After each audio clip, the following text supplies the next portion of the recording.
The Bauhaus school emerged here in eastern Germany in the 1920s and established itself as a pioneer of what would become known as modernist design and architecture. Hallo, herzlich willkommen in Halberstadt! And that legacy has landed it in the crosshairs of the far-right Alternative for Germany, or AfD party, in a state election that could see the AfD win power for the first time. Founded in eastern Germany after World War I as a social utopian project, the Bauhaus school helped spread the use of concrete, glass, and steel as building materials. Its style favored spare, straight-edged designs that transformed global architecture. But the ascendant German far right, with posters that read "Our country, our culture," wants none of what they say Bauhaus represents. Hans Thomas Tilschneider is AfD's cultural spokesperson. Das Bauhaus steht für die Entwurzelung. Das Bauhaus steht. Bauhaus stands for deracination.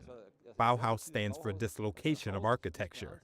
The stated goal of the Bauhaus is that a building should no longer reveal where it was built. The Bauhaus is the architecture of globalization, of the anywheres, so to speak. But we are the party of the somewheres. The attack on one of Germany's most recognizable cultural exports underlines the nation-centered vision of the AfD. It's not the first German political movement to target Bauhaus.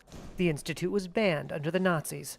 Here's director of the Bauhaus in Dessau, Barbara Steiner. Aus der AfD-Perspektive sind wir undeutsch. From the AfD's perspective, we're not German.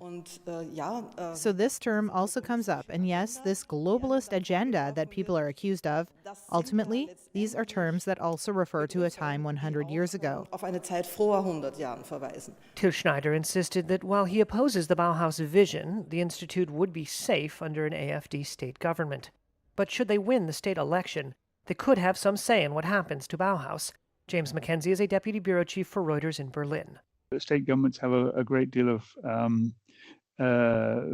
power over cultural and educational things. They control a part of the funding towards that goes to Bauhaus and other cultural institutions. So in theory, they could cut that funding. AfD's opposition to Bauhaus stems from a philosophy that cultural influence can translate into political power.